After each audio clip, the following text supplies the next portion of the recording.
Hello everyone, welcome back to my channel. বেশ অনেক দিন পর আমি তোমাদের সাথে একটা শর্টস শেয়ার করতে চলেছি।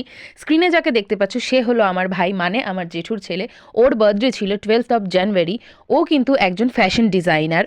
ও যাদের সাথে সারা বছরে বিভিন্ন ধরনের কাজ করে বা শ্যুট করে, ও তাদের উদ্দেশ্যে কিছু কথাও শেয়ার করছিল। ভীষণ থ্যাঙ্কফুল ছিল ও তাদের জন্যে। তো যাই হোক, আমিও কিন্তু তোমাদেরকে প্রচুর প্রচুর প্রচুর থ্যাঙ্কস জানাতে চাই, কারণ তোমরা কমপ্লিট করে দিয়েছো আমার ভিডিওতে 100K ভিউজ, যেটা আমি কখনো ভাবিনি যে এত তাড়াতাড়ি আমি সেটা অ্যাচিভ করে নেব। থ্যাংক ইউ সো মাচ, এভাবেই ভালোবাসা দিতে থাকো। যাই হোক, বার্থডে ডিনারে ছিল দম বিরিয়ানি। দেখো, বিরিয়ানি কিন্তু দমে বসে গেছে। তো এইবার আসি চলো ডিনার প্লেটে। ডিনার প্লেটে ছিল চিকেন বিরিয়ানি, সাথে ছিল কষা কষা মাটন কষা। আহা, কষা শুনলেই যেন মনটা ভরে যায়। এইভাবেই করলাম আজকের এলাহি খাবার দাবার কমপ্লিট। দেখা হবে নেক্সট আরও একটা ভিডিও বা শর্টসে। Till then, good bye.